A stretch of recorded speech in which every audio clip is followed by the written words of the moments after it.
අයිබෝන් මෙහෙමයි අවුට්පුට් කියන කන්සෙප්ට් එක බිස්නස් වෙනුවෙන් හදපු එකක් නේ. ඒ කියන්නේ ඒක සේල්ස් වලට හදපු එකක්. සේල්ස් වලදී ආ කස්ටමර් ඉන්ටරැක්ෂන් එකේ කස්ටමර්ව ඇට්‍රැක්ට් කරගන්නවා. කියන්නේ ආකර්ෂණය කරගන්නවා. එතනින් ඔයාට හැදෙනවා යම් රිලේෂන්ෂිප් එකක්. ඒතකොට ඒ වගේ දවසට කීයක් ඔයා සේල්ස් කරාද කියන එක නෑලා බලන්නේ.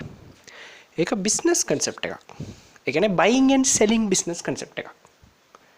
එතකොට මේ finance companies engineering project, Telecom engineering, electrical engineering, civil engineering වලට ඉන්වෙස්ට් කරද්දී බලන්න ඕනේ ඩෙඩ්ලයින් ප්‍රැක්ටිකල් වෙන්න ඕනේ. දැන් ඩෙඩ්ලයින් එක ඇතුළත ඉවර කරන්න කියලා කියනවා හරි. නමුත් එම්ප්ලොයි ඉවැලුවේෂන් එකේදී එම්ප්ලොයිගේ ඩෙඩිකේෂන් එකයි එෆර්ට් එකයි තමයි ඔයාලා බලන්න ඕනේ. ඔයාලගේ ගැටලුව තියෙන්නේ ද ඩෙඩිකේෂන් එක ඉෆර්ට් එකට ගෙවනවනේ. ඉතින් ගෙවලා ඉවරයි. නමුත් ඔයා වෙලාවට මෙයිල් යවෙන්නේ නැහැ. වෙලාවට ආවේ නැහැ. ප්‍රොජෙක්ට් එක චුට්ටක් පරක් වුණා. ඒ නිසා පර්ෆෝමන්ස් අඩුයි. ඔයාව අපි අයින් කරනවා. low performing employee කියලා ඔයාලා හිතනවා නම් අන්න එතන ගැටලුවක් තියෙනවා. මොකද ඉන්ජිනියරින් වලදී ශාරීරික මානසික ශ්‍රමය සමග මෙටීරියල් කොස්ට් එකක් යනවා. ඒතර තුනක් නේ උතන තියෙන්නේ. බයින් ඇන්ඩ් සෙලින් වලදී ශාරීරික මානසික ශ්‍රමය සාපේක්ෂව අඩුයි. ඒ වගේ මානව සම්පත් ප්‍රමාණයත් සාපේක්ෂව අඩුයි. එක සේල්ස් රෙෆ් කෙනෙක්ව දාලා වුණත් ඔයාලට පුළුවන් මුළු දිස්ත්‍රික්කෙම ආවරණය කරලා සේල්ස් කරන්න. නමුත් ඉන්ජිනියරින් වලදී එහෙම බෑනේ.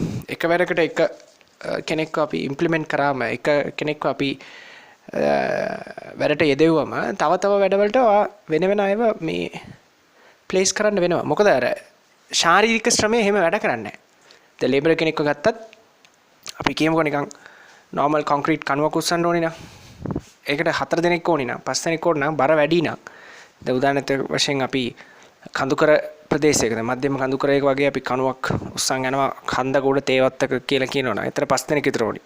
ඒතර මේ 5 දෙනා ඒකට අපි ඩිප්ලොයි කරලා ඉවර ඒකට අපි දාලා ඉවරයිනේ. ඒතර තව කණුවක් උස්සන් තව 5ක් ඕනේ. එතකොට දවසට කණු 2 දාලා ඉවර කරලා තියෙන්න ඕනේ. හැබැයි දෙන්නේ 5 දෙනයි.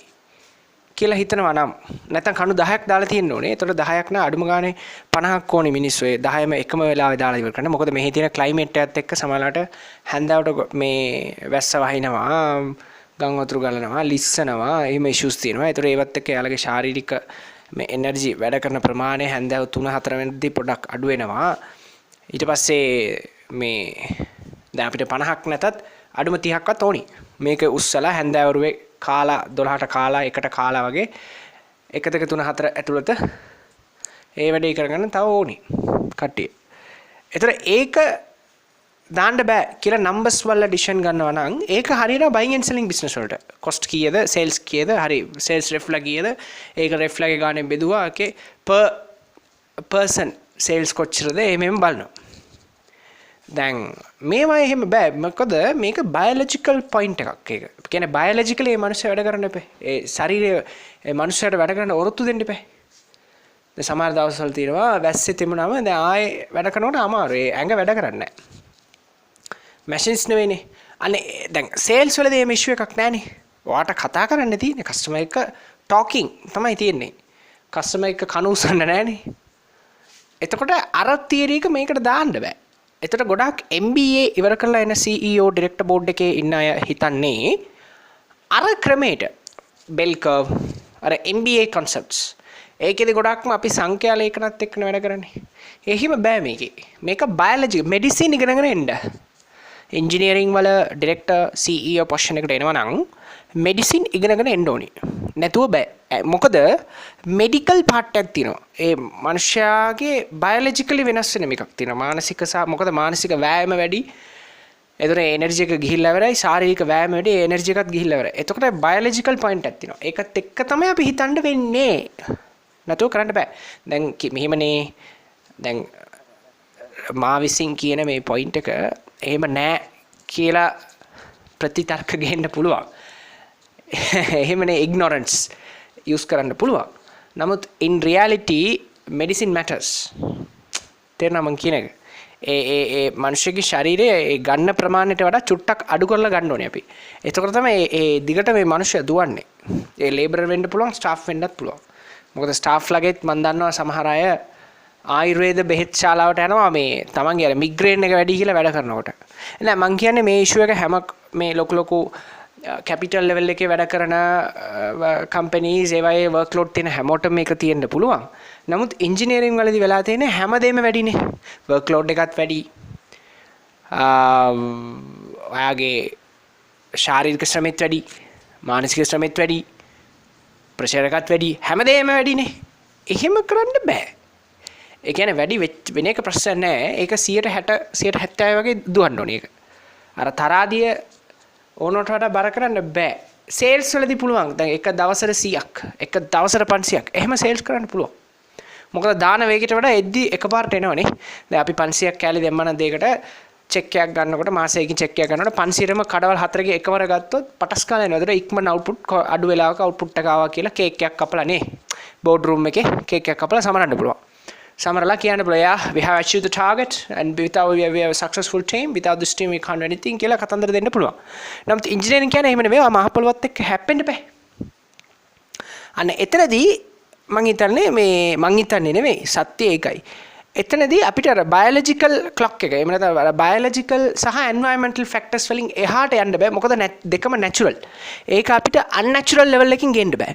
දැන් අපි ගියමුකෝ කෑලි 500ක් දැම්මා. කෑලි 500 මේ දවසෙම වික්කා සේල්ස් වල. ඒක ඇවිල්ලා මානසික මැනිපියුලේෂන් එකක් නේ කරන්නේ මාකටිං වලදී. ඒ කියන්නේ අපි ලස්සනට කතා කරලා කස්ටමර්ට පානිය දාලා ලස්සනට ෂේප් එකේ කතා කරලා ඒක විකුණනවා. නමුත් ඉන්ජිනියරින් වලදී එහෙම කරන්න බෑනේ. එහෙම කරන්න බෑ. මොකද මනුෂ්‍යෙක් ටයර්ඩ් වෙන හරියයි මනුෂ්‍යයේ කැපැසිටි එකයි එන්වයරන්මන්ටල් සාධක එකපාරට වැස්ස වෙනවා. එකපාරට ඒ ප්‍රදේශය වෙනස්. සමහරවිට කඳු තියෙනවා. ඒ තැන්වල අපි වැඩ කරනකොට විශේෂයෙන් ටෙලිකොමියුනිකේෂන් ඉන්ඩස්ට්‍රීස් වල එහෙම කරනකොට වෙනස්. එතකොට අපිට හිතපු නැති පාරිසරික සාධක සහ හිතපු නැති ශාරීරික සාධක සහ මේ වගේ දේවල් වෙනවා. එතකොට තන අනුව ඒක වෙනස් වෙනවා. මොකද අවුට්ඩෝර් නේ වැඩ කරන්නේ. අවුට්ඩෝර් වැඩ කරන්නේ ඒක සිවිල් සයිට් එක වගේ කොන්ක්‍රීට් ඒ කියන්නේ මේ දැන් අපි සිවිල් එකේදී මුලදී අපි එන්වයරන්මන්ට් එකත් එක්ක හැප්පුණත් වැඩේ කරාට පස්සේ බිල්ඩිම ඇතුළේනේ වැඩ යන්නේ. සිමෙන්ති එක්ක පමණයිනේ වැඩ යන්නේ. සිමෙන්තිය බිල්ඩ් කරනවා. බිල්ඩින් නෝ.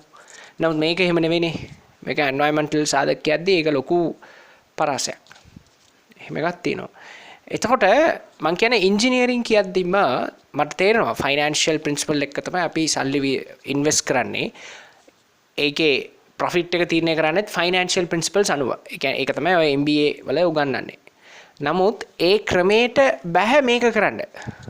ඒ කියන්නේ ඒක මේකේ තියෙන ෆයිනෑන්ෂියල් පාර්ට් එක එමෙ හැන්ඩල් කරා වුණාට ඉන්ජිනියරින් පාර්ට් එක එහෙම නැත්නම් ලේබර් පාර්ට් එක අර ක්‍රමයට හැන්ඩල් කරන්න බෑ. දැන් අපි තේවත්තක වුණත් සමහරලාට තේදොල කඩන එක වුණත් ඒ හා සාපේක්ෂව ඒ තියෙනවා මේ මෙච්චර බරක් කඩන්න ඕනේ. එමෙම තියෙනවා කාන්තාවන් වැඩ කරන්නේ එමෙම තියෙනවා. නමුත් ඒකේ වුණත් අපිට ඉක්මන් අර ඩෙඩ්ලයින් ඒ කියන්නේ ඔයාලා බෝඩ් රූම් එකේදී ඩිරෙක්ටර් රූම් එකේදී ෆෝමියුලේට් කරනවා වගේ ස්පීඩ් එකට ගන්න පුළුවන්. ඒ වේගයට ප්‍රොෆිට් එක ගන්න පුළුවන්, අවුට්කම් එක ගන්නත් පුළුවන්, වැඩේ දුවන්න පුළුවන්. නමුත් ඉන්ජිනියරින් වල බෑ. අන්න ඒතර තමයි කේස් එක ඔක. මොකද ඊට වඩා ලොකු ශ්‍රමයක් මෙතන දුවනවා. හරි. මොකද ඒකේදී ලේබරර් එක ඇතුළේමයි ජීවත් වෙන්නේ. ගියා තේදොල් ටික කැඩුවා, දැම්මා, දවස් පඩියට වැඩ කරන්නේ. තේදොල් ටික දැම්මා. ඊට එතනින් එහාට යන්නේ ෆැක්ටරි ප්‍රොසෙස් එකනේ. ඒතර ෆැක්ටරි ප්‍රොසෙස් එක ෆික්ස්. ඒක ඔබ්වියස්. ඒ කියන්නේ ඒකේ වෙනසක් වෙන්නේ නැහැ. උස් පහත් වීමක් නැහැ. එතකොට මැනේජර් කියන කෙනා ජස්ට් ඒක සුපර්වයිස් කරන්න. එහෙම නැත්නම් උඩින් ඉඳන් මොනිටර් කරන්න, ඕලොක් කරන්න විතරයි තියෙන්නේ. නමුත් ඉන්ජිනියරින් වල එහෙම නෙවෙයි. මැනේජර් එකතුලා වැඩ කරන්න තියෙන්නේ. ප්‍රශ්න තේරෙනවද? එතකොට මං කියන්නේ මේකෙදි අර කූල් කියන්නේ අප මැනේජ්මන්ට් එක. එහෙම නැත්නම් අපි කියමුකෝ පවර්ෆුල් හයිරාකිකල් ලෙවල් එකේ ඉන්න අයට just overlook and monitoring and questioning කියන level එකේ විතරක් දුවන්න බෑ. හරිද? meeting the needs. තේරෙනවද? and getting the update from the field according to that acting from the powerful position කියලා හිතන්න ඕනේ. ඒ කියන්නේ දැන් laborer ගේ අප්ඩේට් එක බලන්න ඕනේ. උඩ ඉන්න අපි බලලා එතනින් ඒක එතනට ඒ වැඩේ පහසු කරන විදිහට අපේ උඩ ප්‍රොසීඩියර් එක අපි යම් තාක් දුරකට හදන්න ඕනේ. දැන් මෙටීරියල් සප්ලයි වෙන්න පුළුවන්. එහෙම නැත්නම් ඇක්ටිව්ලි ලිසන් කරන එක වෙන්න පුළුවන්. එහෙම නැත්නම් අපි මෙටීරියල් විතරක් නෙමෙයි අපිට තියෙනවා මේ අපි දෙන මොනවාද ඒකට කියන. ඒ කියන්නේ අපි දෙන මේ ෆැසිලිටිස් වෙන්න පුළුවන්. එතකොට ඒක අපි ප්‍රොෆිට් එකයි මේකයි කොච්චර දුරට ටයිම් එකත් එක්ක කැල්කියුලේට් කරනවද ඒ වේගෙටම තියෙන්න ඕනේ අපේ ෆැසිලිටි සප්ලයින්. ඒක තදින් තියෙන්න ඕනේ. එල මහත්තයා මට වෙන්න මේ දෙයක් ඕනි දැන්. එතකොට තමයි වැඩේ කරන්න පුළුවන්. සෙලෝ ටේප් එකක් ඕනි කියනවා කියමුකෝ. පටස් ගාලා ඒක එතනින් යවන්න පුළුවන් වේගෙට ඔයාලගේ නෙමෙයි අපේ මැනේජ්මන්ට් එහෙම නැත්නම් පවර්ෆුල් හයිරාකිකල් ලෙවල් එකේ ඩිසිෂන් මේකින් පොසිෂන් එකේ ඉන්න කෙනාට එච්චර වේගෙට ඒක කරගන්න පුළුවන් වෙන්න ඕනේ. දැන් එතන ඔයා එන ප්‍රොසීඩියර් කියලා මේල් දාලා මල්ලේ ඔයා මේක අරන් මල්ලේ ඊට පස්සේ අරක දාලා මල්ලේ දෙන්න බෑ. ඔයාලා මන්ත්ලි ඒක සබ්මිට් කරේ නැද්ද? එහෙම කයියක ගා ඉන්නකොට මෙහි සෙලෝ ටේප් දාලා අලවන්න ඕන තැන වතුර පිරලා ඉවරයි. එහෙම බෑ. එහෙනම් මල්ලි ඔයා කලින් ඒක හඳුන ගන්න එපේ මල්ලි. එහෙම කරන්න බෑනේ. That doesn't work in that way. මේක වැඩක් නේ කරන්නේ අපි. එහෙනම් අපි මේ දියුණු රටක ඉන්න ඕනේ. එහෙම කරනවා නම්. සමහර ඒවා තියෙනවා අර අපේ රටවල් වල තියෙන අපේ සිටුේෂන් එකත් එක්කනේ අපි දුවන්නේ. එකක් අනිත් එක මේව දැක් තියෙනවා. සමහරවිට දැන් ලේබල් ලෙවල් එකේ ඉන්න අයගෙන් 140ක් විතර මම හිතන්නේ දැන් ඉන්ජිනියර් ටෙලිකොමියුනිකේෂන් වගේ ඉන්ඩස්ට්‍රි එකක් ගත්තොත් ගොඩාක්ම ඉගෙන ගත්ත අය තමයි ඉන්නේ. ඒ ලෙවල් වෙනකන් කරලා තියෙනවා. සහ යම් තාක් දුරට ඉංග්‍රීසි තේරෙනවා. හැබැයි ප්‍රශ්න තියෙන්නේ බොහෝ ප්‍රමාණයක මිනිසුන්ට. දැන් ඒකේ එහෙමනේ ටීම් ලීඩර් ඊට පස්සේ ලේබරර් ඒ ටීම් වල ඉන්න සහායක එහෙමනේ යන්නේ. එතකොට ඒකෙදි ගැටලුව තියෙන්නේ අපි සමහර වෙලාවට එයාලට එච්චර දුරට කැපැසිටි එකක් නැහැ දෙයක් තේරුම් අරන් ප්‍රිකෝෂස් විදිහට වැඩ කරන්න. කියන්නේ කලින් හිතලා වැඩ කරන්න තරම් ටැලන්ට් එකක් එයාලා ගැතේ නැහැ. එච්චර දැනුමක් එයාලට නැහැ. තේරෙනවද? එච්චර හැකියාවක් එයාලට නැහැ. දැන් අපි මේ පැට් දාලා ඕක රහෙන සිස්ටමැටිකලි හිතුව. එහෙනම් අපි එතනට දාන්න ඕනේ NVQ ක්වොලිෆිකේෂන් තියෙන අයව. ඒ කියන්නේ ලයින් අදින්න කණු උස්සන්න වල කපන්නත් දාන්න ඕනේ NVQ level එකේ ඉන්න අය. NVQ 3 4 වගේ ඒවා දාන්න ඕනේ. ඒතකොට එයාලා ඇවිල්ලා හරි ස්ට්‍රක්චරල්. ඒතකොට ස්ට්‍රක්චරල් විදිහට එයාලා වැඩ කරලා දෙනවා ටයිම්ලයින් ඩෙඩ්ලයින් මීට් කරනවා. දැන් මේක එහෙම නෙවෙයිනේ. එයාලා මෙතන ඉන්න කට්ටිය වැඩ කරන්නේ ගොඩාක් දුරටම හැංගීම් වලින්. තේරෙනවද මං කියන එක? ඒක මෙහෙමයි. ඒක එතන වැඩ කරන අයගෙන් දෙවිදියකට එතන කඩන්න පුළුවන්. ඒ කියන්නේ යම් පිරිසක් ඉන්නවා ස්ප්ලයිසිං ඒ වගේ සෙටප් වල ඉන්න සෙට් එකේ ඉන්නවා. ඒක වෙනයි. නමුත් somehow අර කණු උස්සන වල කපන අය ගොඩක් වැඩ කරන්නේ එයාලගේ හැංගීම් වලින්නේ. හැංගීමෙන් කරන්නේ. එතකොට එයාලගේ ඇවිල්ලා අර අපි කතා කරන ස්ට්‍රක්චරල් සෙටප් එකට දුවන්නේ නැහනේ. දැන් අපි ෆීල්ඩ් එකේ මිඩල් ලෙවල් එකේ ඉන්න ඇසිස්ටන්ට් ස්ටාෆ්ලා ඉන්න ස්ට්‍රක්චරල් ලෙවල් එකේ NVQ 5 6 වගේ ඉගෙනගෙන ඉන්න ලෙවල් එකේ ඉන්න අයට තේරෙන ස්ට්‍රක්චරල් එක එයාලට තේරෙන්නේ නැහැ. සමහරට O level වෙනකන් ඉගෙනගෙන එහෙම එන්නේ. මම කියන්නේ නැහැ O level වෙනකන් ඉගෙන ගත්ත කට්ටියට මොකද තේරෙන්නේ නැහැ කියලා. නමුත් මේ කම්පැනිස් වල වැඩ කරන වේගෙට එයාලට තේරෙන්නේ නැහැ. සමහර ඒවා එහෙම ස්ට්‍රක්චරල් වෙන්නේ නැහැ එයාලා. ඒතර එයාලා ප්‍රිකෝෂස් විදිහට හිතලා වැඩ කරන්නේ නැහැ. තේරෙනවද? කලින්ම ප්‍රශ්නයක් එන්න කලින් අඳුනාගෙන ඒකෙන් බේරෙන විදිහට හදලා එහෙම කරන්නේ නැහැ. හරිද? දැන් එහෙමනේ. දැන් අපි ඕනනම් අපිට වැඩ වැඩි වෙනවානේ. ඒ නිසා මේ වැඩ ටික HR ඩිපාර්ට්මන්ට් එකට පවරමු.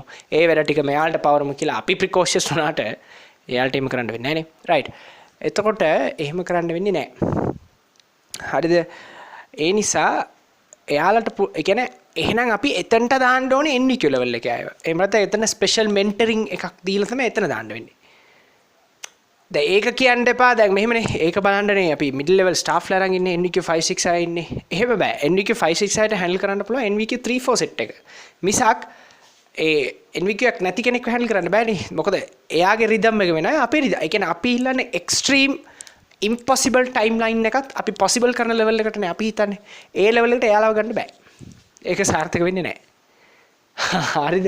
මොකද thinking and working දෙකම තියෙනවනේ උතර. එහෙනම් අපි එච්චර දුරට capable අයව දාලා කතා කරන්න ඕනේ.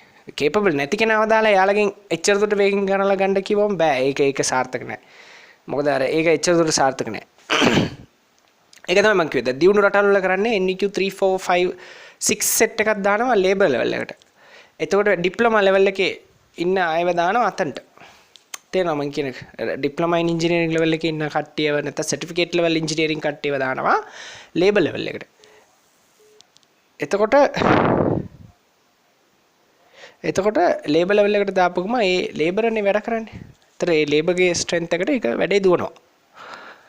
දැන් මෙතන එහෙම නෙවෙයිනේ. ඒක ලොකු මිස්මැච් එකක් තියෙනවා. ඒක නිකන් කන්දත් එක්ක පොඩි එක්කෙනෙක් හැප්පෙනා වගේ වැඩක්. එහෙම බෑ. මං කියන්නේ එයාලට වැඩ බැරි කියලා. එහෙනම් අපි එයාලා කියන එක අහලා වැඩ කරන්න ඕනේ පොඩ්ඩක්. තේරෙනවද මං කියන එක? එයාලගෙන් අප්ඩේට් අරන් වැඩ කරන්න ඕනේ. එහෙම ගැටලුවක් අනිවාර්යෙන්ම තියෙනවා. එහෙම තියෙනවනේ දැන් අපි කියමුකෝ දැන් කණු උස්සන්නත් ඕනේ වල කපන්නත් ඕනේ ෆෝම් පුරවන්නත් ඕනේ. තුනම එක්කෙනෙක් කරන්න ඕනේ. එහෙනම් ඔයාලා NVQ level එකේ කෙනෙක්ව ගන්න ඕනේ. මොකද එයාලට එහෙම capability එකක් නැහැ. එයාලා කණු ටික හරන්න කිව්වොත් කණු ටික දානවා. වල ටික හරන්න කිව්වොත් වල ටික දානවා. එහෙමනේ කොළ පුරවන්න කිව්වොත් ඒක විතරක් කරනවා. තේරෙනවද? තුනම කරන්න නම් එහෙනම් ඒක තමයි. එහෙනම් අපි දාන්න ඕනේ එයාලව අප ලෙවල් ඒක තමයි. එතනට දාන්න ඕනේ හොඳට NVQ 3 4 level එකේ ඉන්න කට්ටිය උතන දාන්න ඕනේ.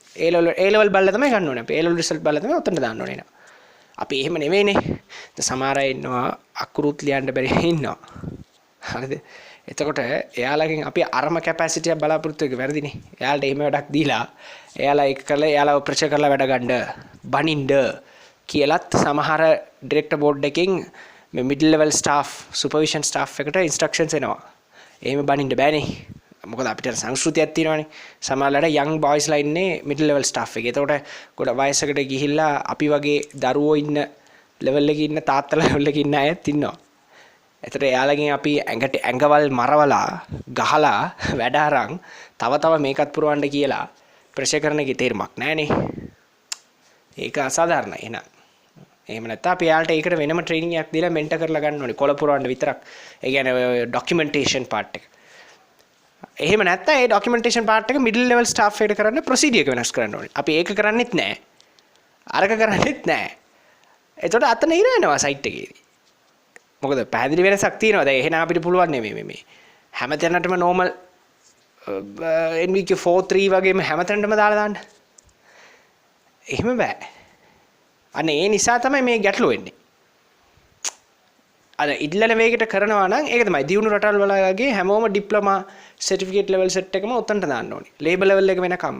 හයිරාකි එකේ පල්ලෙහා එක්කෙනත් ඉන්නේ ඇවරේජ් කැපබල් අයට වඩා ට්‍රේනින් අයට වඩා උඩ එක්කෙනෙක් තමයි හයිරාකි එකේ පල්ලෙහාත් දාන්නේ වගේ එකකට යන්න ඕනේ. දැන් අපිට එහෙම සිස්ටම් එකක් අපේ අතේ නැහැනේ. ඒ නිසා මේ ඒක සාර්ථක නැහැ. හරි. ඒ නිසා අපි පොඩ්ඩක් එයාලා මීට් ඉල්ලට වැඩේ. එයාලා කලින් කියන්නේ නැහැ අපිට මහත්තයා කියලා උතන්ට ගියාට තමයි වැඩේ කියන්නේ. එතකොට අපි ඒක ටක් ගාලා මීට් කරන්න පුළුවන් විදියට අර යුද්ධයක් වගේ තමයි. ඉල්ලන දේ ටක් ගාලා දෙනවා. එයාලා ඉල්ලන දේ ටක් ගාලා දෙනවා. අර ෆිල්ම් වල පෙන්නන්නේ. අර Fast and Furious ෆිල්ම් වල පෙන්නන්නේ. නැත්තම් Mission Impossible ඒ ෆිල්ම් වල පෙන්නන්නේ ඇතුළේ එක්කෙනෙක් ඉන්නවා. අර ඌ ඉල්ලන ඔක්කොම ඌ වෙලාවට ඔපරේට් කරනවා. ඒ වෙලෙවල් එකට ඉන්න පුළුවන් නම් තමයි ඒක හොඳ. ඒ කියන්නේ ඔච්චර දැන් Mission Impossible ෆිල්ම් එකේ බැලුවොත් ඔච්චර ටැලන්ටඩ් අයවම ෆීල්ඩ් එකේ CID ලාව එමෙව දාලා ඒ ෆිල්ම් ඒ මත Fast and Furious එකේ එච්චර එහෙම ඒ චිත්‍රපටි වල එහෙම දාලත් ඇතුලේ කම්පියුටරේ ඉඳන් ඉන්න එක්කන එක දිගට වැඩ කරනවානේ. අනේ ඒ වගේ තැනකට තමයි අපිට ඉන්න වෙන්නේ. දැන් එහෙම නැතුව ඒකට දැන් මෙහෙමනේ එහෙමනම් මිඩල් ලෙවල් ස්ටාෆ්ලට පවර්ස් දෙන්න ඕනේ ඩිසිෂන් මේකින් පවර්. ඒකත් දෙන්නෙත් නැහැ. දැන් අප හයිරාකි එකේ සමහර තැන් වලට ඇක්සස් නැහැ මිඩල් ලෙවල් ස්ටාෆ්ලට. එහෙම කරාමත් බෑනේ. අර හයිරාකි එක සම්හාවර ඉක්වල් ඩිස්ට්‍රිබියුෂන් එකක් තියෙන්න ඕනේ. මං කියන්නේ නැහැ ෆ්ලැට් හයිරාකි එකට යන්න කියලා. ඩෙන්මාර්ක් වල වගේ. නමුත් ඉක්වල් ඩිස්ට්‍රිබියුෂන් එකක් තියෙන්න ඕනේ. අර ප්‍රසාරණය වෙලා යන්න ඕනේ. ඒක පොඩ්ඩක් අර ඩිස්ට්‍රිබියුට් වෙලා යන්න ඕනේ. හෙන පවර් ඩිෆරන්ස් එකක් තිබ්බත් කචල්. ඒක තමයි කේස් එක. එතන මෙව්වා දන්නේ නැත්නම් මේ ඉංජිනේර් ශාස්ත්‍රය නැති වෙනවා. අනික් එක ප්‍රොජෙක්ට් ස්ටාෆ් එකක් අපි ගත්තා නම් පර්ෆෝමන්ස් තිබ්බත් නැතත් ඒ අපි අරන් ඉවරයිනේ. ඌ ඒකට හැඩගස්සලා ඉවරයි. එතන ඌ ඊළඟ ජොබ්ස් වලට දාලා ඌ ට්‍රේන් කරලා ගන්නයි බලන්න ඕනේ ප්‍රොජෙක්ට් වලට. වෙන ප්‍රොජෙක්ට් වලට අපි මොකද එක්ස්පීරියන්ස් එකක් අරන් ඉන්නේ. වැටි තමයි නැගිටින්නේ. මිස්ටේක් නැතුවම එන්න ඕනි කියලා කියනවනම් මං හිතන්නේ ඒක හොඳයි ඇමරිකාව වගේ රටකට. මොකද එහි තියෙන ආර්ථිකයේ ඒ සිස්ටම් වෙනයි. දැන් අපේ ආර්ථිකය සහ සංස්කෘතිය එක වෙනස්නේ. අපේ ජොබ් එකයි අපේ සංස්කෘතියයි අපේ පවුලයි ඔක්කොම බද්ධ වෙලානේ අපි දුවන්නේ. ඒතර ඉංජිනේර කියලා ඉවරයි මේකට ඉවරයි එකපාරට පර්ෆෝමන්ස් බලනවා අයින් කරනවා දන්නවා. එහෙම නෙවෙයි ඉවැලුවේෂන්. එහෙනම් ඉවැලුවේෂන් එකේ හැමදේම කන්සිඩර් කරන්න ඕනේ. ඒ කෙනාගේ චර්යාව ඔක්කොම කන්සිඩර් කරලා තමයි ඉවැලුවේෂන් එක දාන්න ඕනේ. අර බයින් ඇන්ඩ් සෙලින් වලට දාන ඉවැලුවේෂන් ක්‍රයිටීරියාස් ටික ෆෝමියුලා ටිකම මේකටත් දාන්න ගියාම බෑ. මොකද ඒකේ නැති පාර්ට් එකක් මේකේ කරනවනේ. ඒතර ඒකට වැය කරන වෙලාව එනර්ජි එක කැල්කියුලේට් වෙන්නේ නැහැ. ඔය මේල් යවන එක විතර ඩොකියුමන්ටේෂන් එක විතර කැල්කියුලේට් වෙන්නේ. ඒක වැරදිනේ. අවුට්කම් එක විතර බලන එකම නෙමෙයි.